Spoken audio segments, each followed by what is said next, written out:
Welcome back, everyone, and thank you for sticking with me through that quick little commercial break. If you missed it earlier, my name is Mallory West, and I am joined right now with our reporter, Sophia Hosworth. How are you, Sophia? I'm doing really good. Thank you for having me, Mal. Absolutely. Happy to have you here. And you were at a very special event that the City of Monroe was hosting this morning.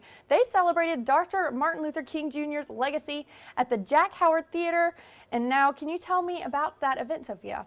Yes, I can. So this morning at 10 a.m., the whole community came out, and Mayor Friday Ellis, he gave a very, very touching speech about Dr. King and about how he still has an impact today. I don't know if you knew, but this year's the 47th celebration that Monroe City has been honoring Dr. King.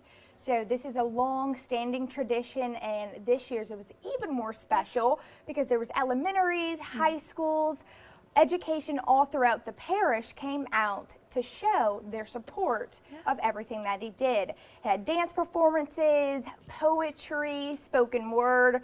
It was amazing, and we will definitely have some more on that. But now, Mal is going to show us all about it. So like she said, she was at that special event today, and if you missed it at 10 a.m. this morning, we were live streaming it, but she has put together a very wonderful story about Dr. Martin Luther King Jr.'s life and legacy.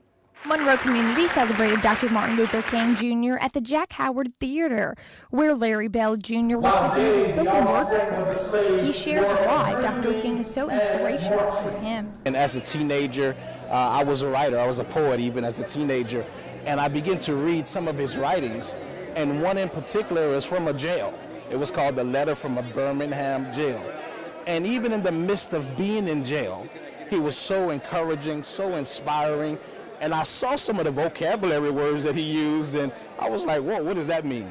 Mayor Friday Ellis says Dr. King was about more than words. When we think about Dr. King and his message about unity and communities coming together and serving one another, that's what today is all about.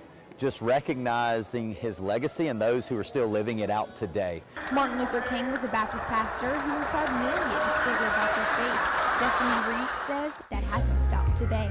I do believe that Dr. King was a spiritual and a faithful believer of God, which is why it was important for us to dance and to be presenting of the Lord.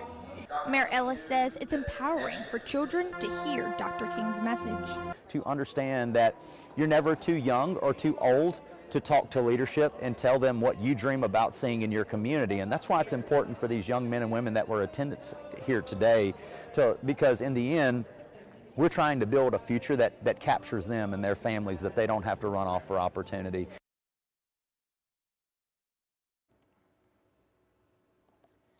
And you can check out more on that story on our website, knoe.com. Sophia will also have her package in our 5 o'clock show.